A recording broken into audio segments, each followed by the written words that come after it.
Hey everybody, thanks so much for tuning in again today. This is Natalie Stillwell with the Forming the Future series. And today I have as my guest an author and a speaker. His name is Kevin Neece. I'm going to let him introduce himself and let you know what he's up to and what we'll be talking about today. Well, hi there. I'm Kevin, and thanks for having me on here. This is fantastic. I'm an author and speaker, author most recently of this book right here. This is The Gospel According to Star Trek, the original crew. This is the first in a series of books that is kind of unprecedented in the realm of Christian media studies, which is a single author putting Star Trek in conversation with a Christian worldview perspective at this kind of length and depth. It's never been done before. In fact, this is the first in a 5-book series. We're doing the original crew. We did the original crew last year in 2016 to coincide with the 50th anniversary. And then this year in 2017, I'm putting out The Gospel According to Star Trek, The Next Generation. And then we'll do Deep Space Nine, Voyager, Enterprise, and all that good stuff. So I also have the Undiscovered Country Project, where I do more of this stuff on a blog and audio commentaries and all that sort of thing. And I speak to churches and schools and all kinds of people about media, the arts, pop culture, and Christian engagement with the same. Which is what we'll be talking about today. And I'm super excited. I'm sorry to disappoint anyone that we're not going to focus the entire time on Star Trek, but I have to ask because I am not a big Trekkie myself. I'm just not familiar with the series and the movies. So could I get something out of your book? Should I read it? First of all, I absolve you. Thank you. Second of all, yes, I think so. The reason that one of the reasons that I wrote this book was for non-Trekkies to read. Actually, would hope that non-Trekkies would read it. I have on my website kevinneece.com a free PDF that you can download. There's a non-Trekkies reading guide for this book, and what that basically is it steers you to the sections of the book where you don't really have to have an in-depth Star Trek knowledge to engage with what I'm talking about. At the same time, though, if you're not worried about spoilers, you can read quite a bit of it. You can read probably all of it and get the ideas, because I think the ideas that are in here are so very important, because a lot of what I'm doing is asking what Christians can learn from Star Trek. And so I'm talking about principles that can make us better human beings and better Christians, which is really the same thing. Yeah, absolutely. I love what you're doing. I'm excited. So I'll definitely try to include that link for everybody with this video. Thanks very much. I am curious, why Star Trek for you? Well, there are a couple of reasons. One was just sort of the personal meaning for it to me, because I was a Star Trek fan growing up and then spent some time away from Star Trek. Mm-hmm. And during that time underwent what I call my worldview conversion process, mm-hmm. which you know something about because it was under our shared philosophy professor, Dr. Noggle. And I got a whole new perspective about what I was there for, why I was getting an education, mm-hmm. and that my intellectual pursuits were necessarily spiritual pursuits. And then my education was about forming myself as a human being, not getting a degree to hang on the wall to get a better job. And so it was with those new eyes, and with the new eyes that see the whole world, the whole universe is shot through with God's story, and recognizing that in the oft-quoted, in the Noggle circles, the oft-quoted words of Abraham Kuyper, there is not a square inch of creation over which Christ does not cry mine. So seeing the gospel everywhere, with those worldview lenses, I came back to Star Trek, and I started seeing things I'd never seen before, and I got really excited about it. And in the process of doing all this, it became deeper than I ever imagined, and became very personal to me, and became something that has informed and at times near saved my faith, because I couldn't, whatever cognitive issues I was going through, I couldn't deny the experiences that I had had and the things that I had discovered in doing this research. And it's really, it's transformed the way I look at the world and the way I think about how to live as a Christian. So, and Star Trek is really kind of primed for that, because Star Trek is about what it means to be human. and we're created as humans to be humans and not anything else. We Mm-hmm. don't, our human destiny is not floating disembodied on a cloud somewhere. It's living in bodies in a renewed and restored creation. Um, so when we're talking about deeply about what it means to be human, we ought to find ourselves bumping up against the gospel. That is, if the gospel is what we say it is, Right. which is the satisfaction for all of our human longings and desires. If that's really true, then we ought to see those corollaries. And I think we do in Star Trek, and we do in other media as well. I think throughout my college career, I took every opportunity I could to make my papers into media and pop culture references, and and I also spent time as a film critic as well. So, and I've studied other things like the genre of Jesus films and other stuff like that that's going to be in future books. So it's all part of a big conversation, but Star Trek just sort of brought itself to me and said, here, study me for the next 10 years. And I said, okay. I love it. That's awesome. All right. Well, one thing I love about what you've said already is that you're asking the question over something like media, our day-to-day interaction with TV shows and movies. Sometimes they're so asinine, but at the same time, it's like, this is a reality of the human experience. And where is God in the midst of this? Like, what is his doing here? The one thing I wanted to ask, and I have another confession, and that is I'm extremely low media. I don't have a TV. And a lot of that was born out of how I was raised in our home. And even to this day, when I go home and visit my family, the TV is the center of the home. It's always on, and it's bombarding us with things that I feel often are just a waste of mental space. So I'm excited to ask you about, what are the positives about media? How can we approach it without going to the extreme of just constant mindless entertainment, but also realizing this is a reality of our world and God is still a part of it? Yeah. Oh, I think, and personally, first of all, saying that you're low media, I think that's great. First of all, I think that's incredibly noble. Not just because you're rejecting media, like there's an inherent value in that. Mm-hmm. There's an inherent value in making an active choice about the way you engage with your world. And media is something that it's difficult to make strong choices about because, in itself, watching and listening to stuff is inherently passive. Okay, we don't have to turn, even reading is a little more active because we have to turn pages and move our eyes and stuff like Right. that.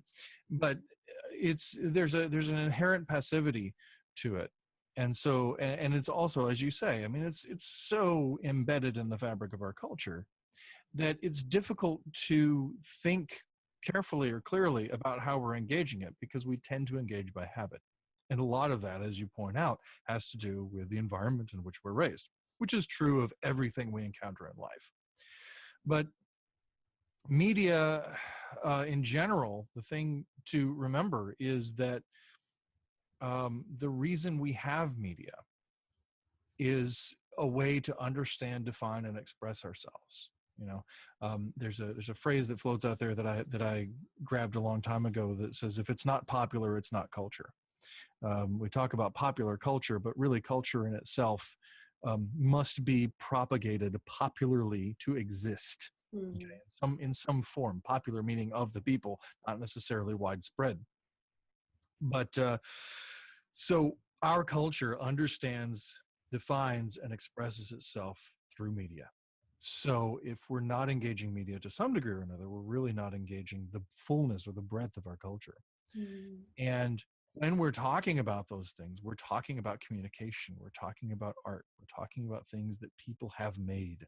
It's human beings doing something to tell their story out in the world.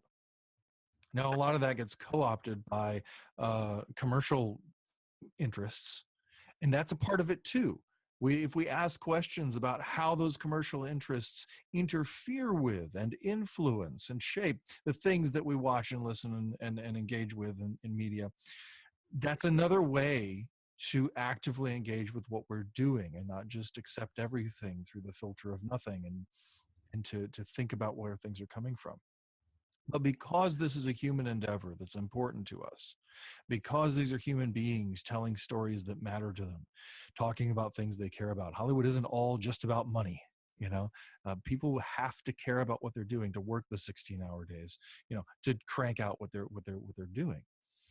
Um, so that means that there's another human being on the other side of that DVD or that Blu-ray or that download, whatever it is that you're engaging. There's human beings on the other side of that. So this is a human story, and human stories necessarily involve God because we're created in the image and likeness of God. So as the human story unfolds, then we're seeing God's story unfold, and it may be hard to see.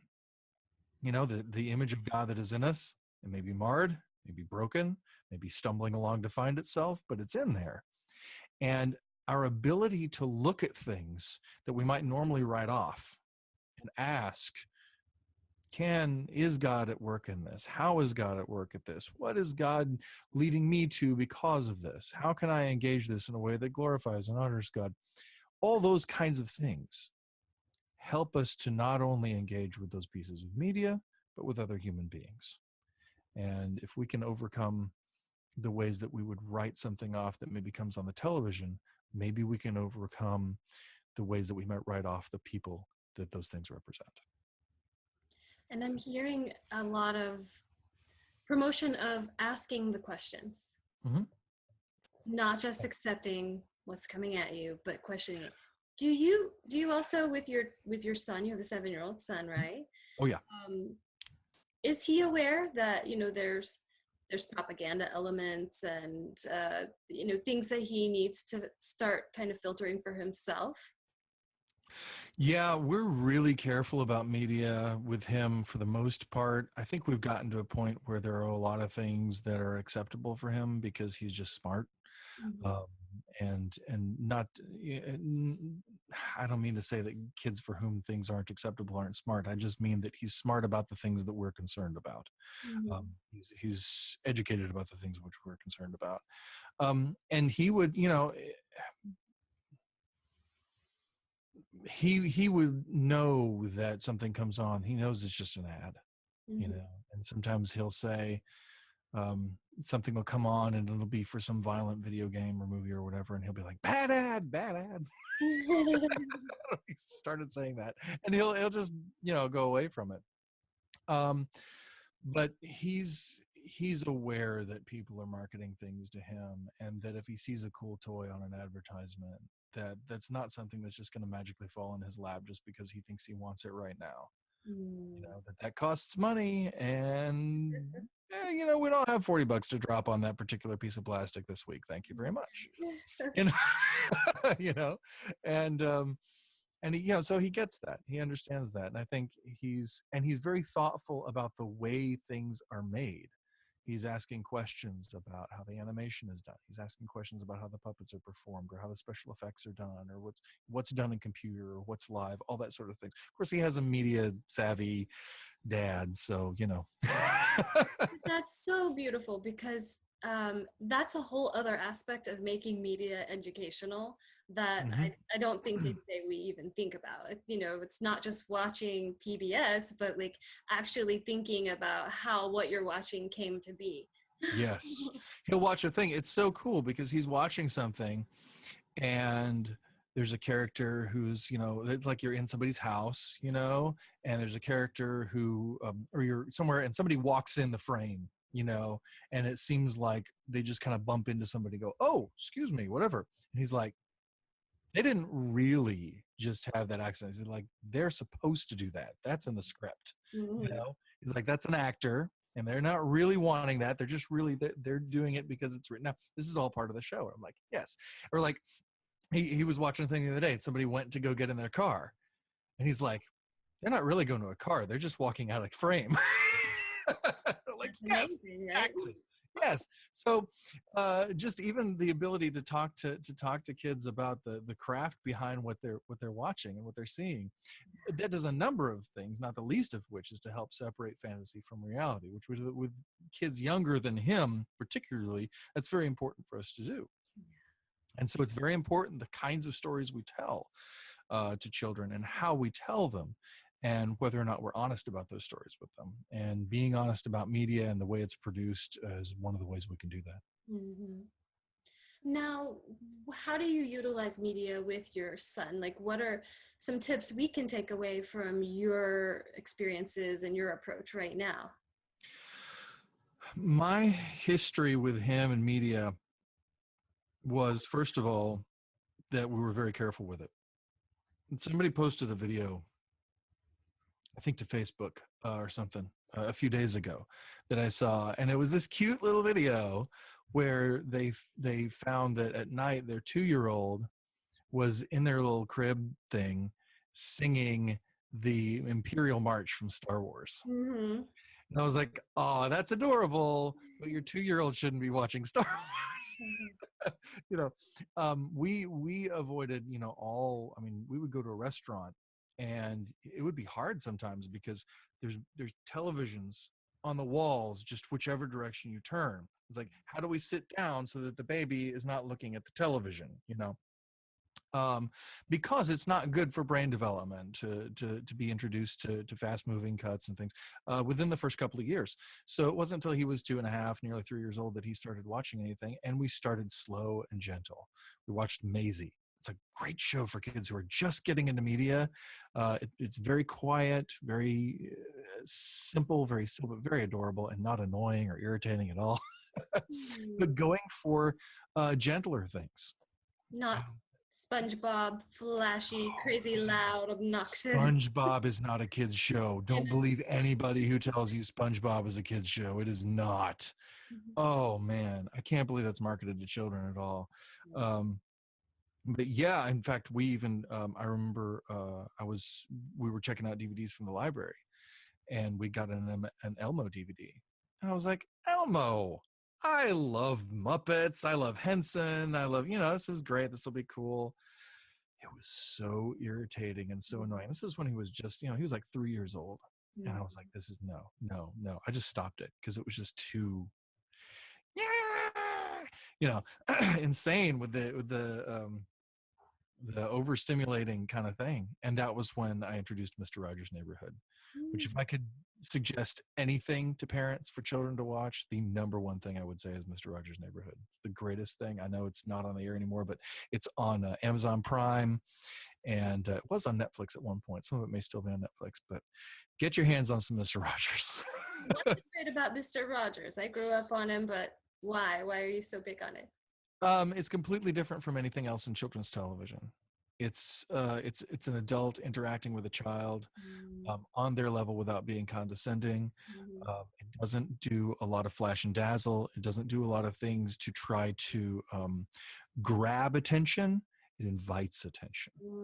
And it's more about welcoming kids into the wonder of the world in which they live, so that it's cool. I mean, he goes and shows you people working in factories, you know, assembling the toys that the kids might play with, and then talking to those people and saying, do you ever think about the boys and girls who you're making these dolls for? And it's gentle. It has to do with feelings and how we use them, how we interact with other people because of our feelings.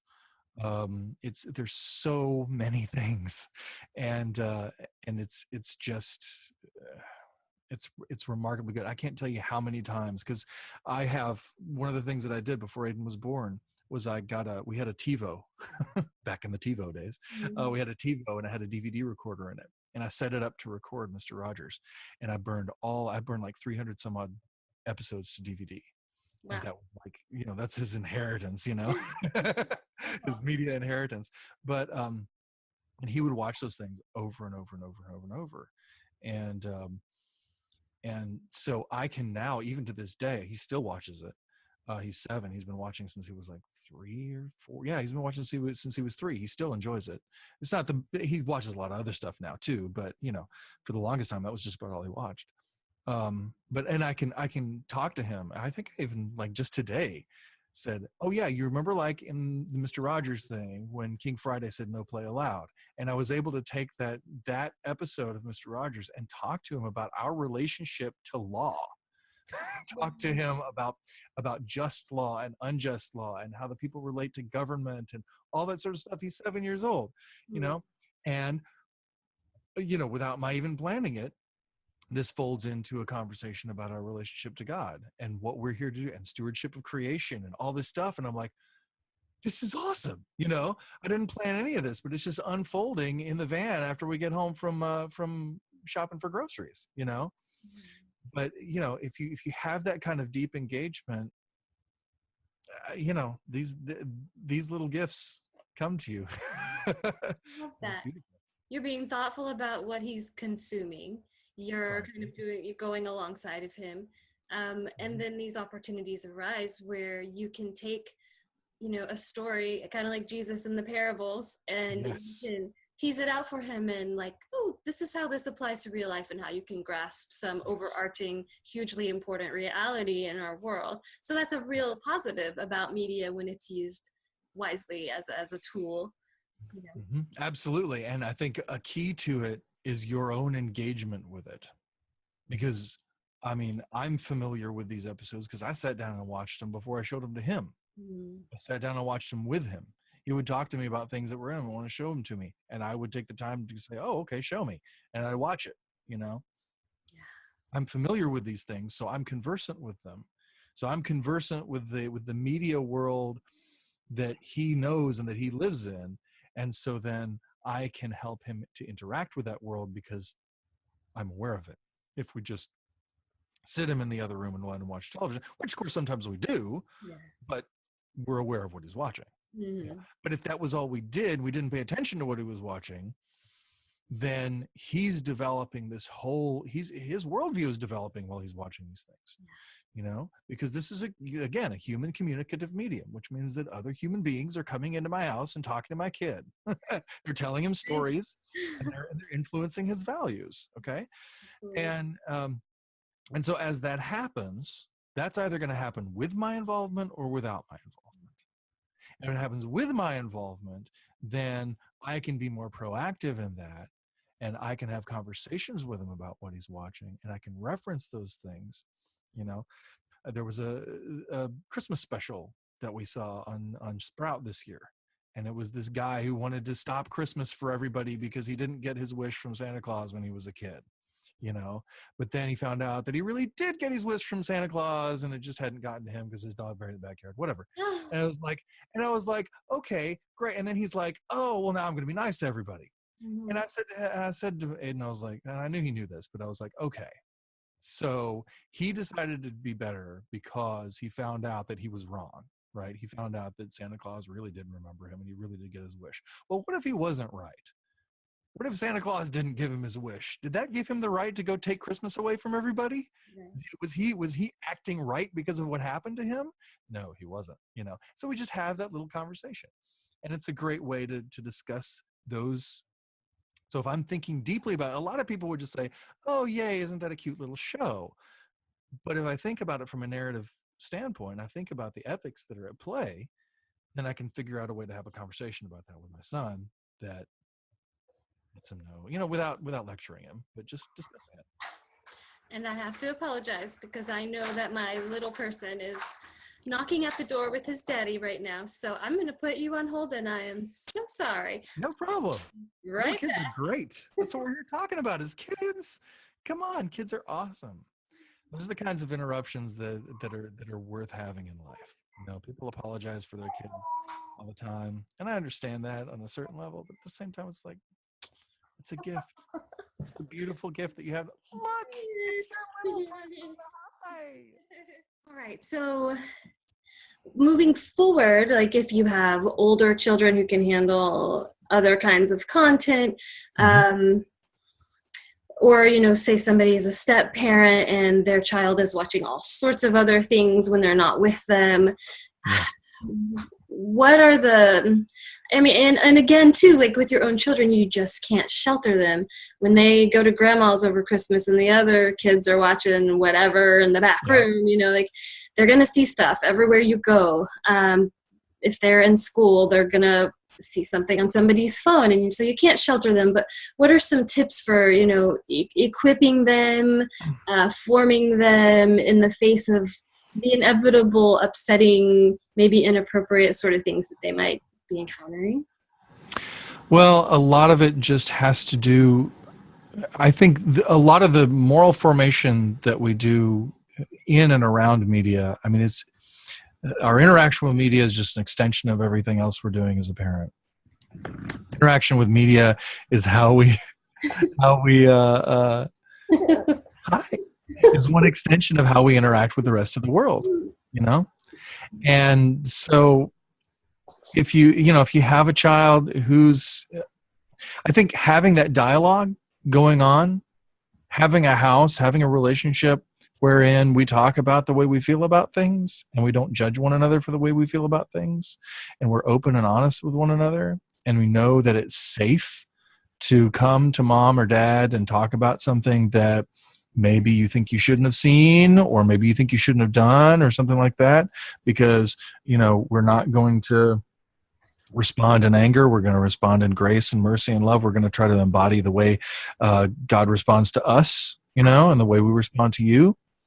As we do those kinds of things and have that sort of environment, I think that's the best way to, because basically what you're talking about, when your kid is exposed to things and you don't know about it, it's up to your kid to bring that to you. And so you have to have the kind of relationship in which they can. And if you're something like a step parent or something like that, that's a whole other level of complication, because you're new to their life and it's not your job to go in and start tinkering right away. You have to, influence is earned, respect is earned. It's not something that you just have just because all of a sudden you have had the mom hat or the dad hat, sat down upon your head. And particularly with a younger child or a child who's had another parent for a long time and still has that other parent in their lives, you can't presume too much. All you can do is have influence over the kind of environment and the kind of relationship and the kind of context that you create when that child is with you. It's the best you can do. And to talk to them gently and lovingly and in a friendly way and in a conversational way, about the kinds of things that you'd like them to be thinking about. You may get through to them, you may not, it may take years, but all you can do is what you can do. And that's true with whether they're stepkids or whether they're your adopted kids or whatever it is that you have. That's just true of human relationships. All you can do is what you can do in your sphere. And so I would say number one of all of it is to be engaged. And number two, I would say, is to not judge.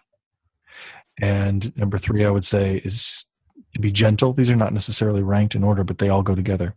To be gentle and to do everything in love. Because once you start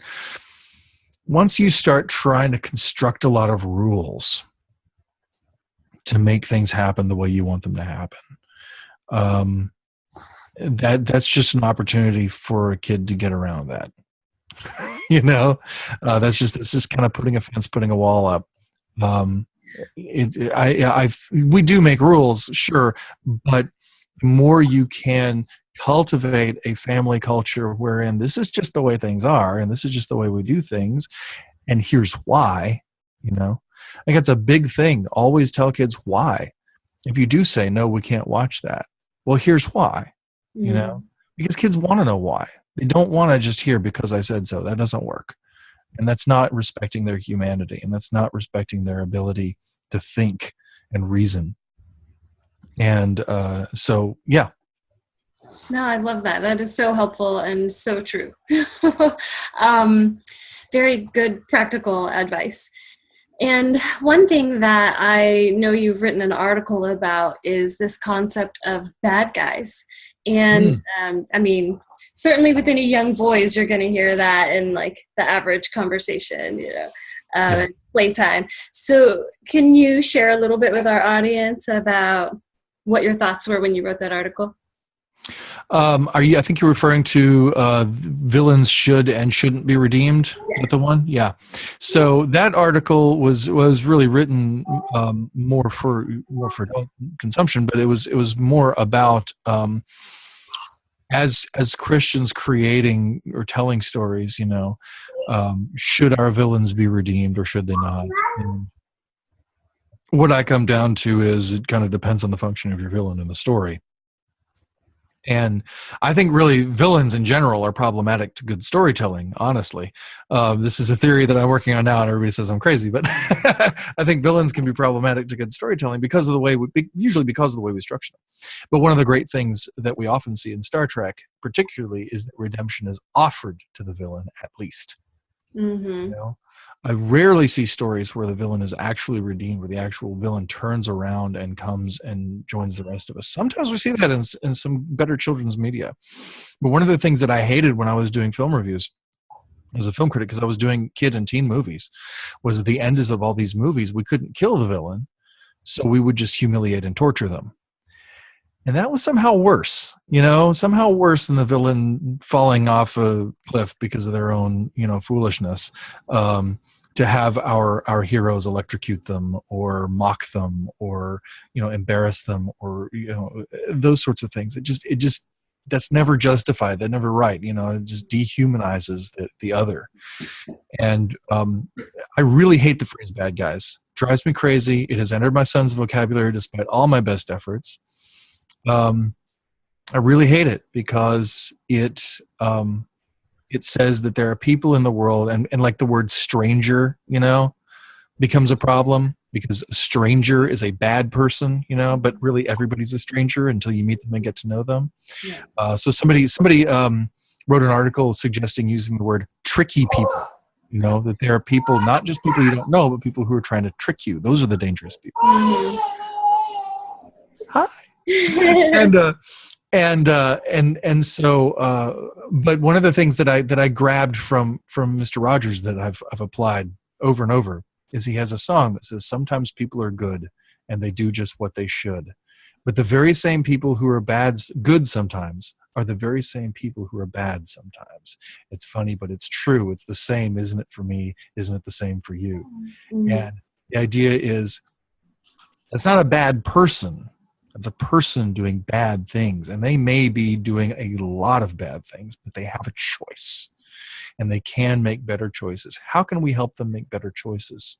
So talking to my son about something like restorative justice, in a world where it's so easy to just say, well, put the bad guy in jail. I mean, that is the thinking that we have had in the West, particularly. We have such an overcrowded prison system because our solution is put the bad guy in jail. Well, we put the bad guy in jail and the bad guy gets worse because we don't treat them as a person who can make choices.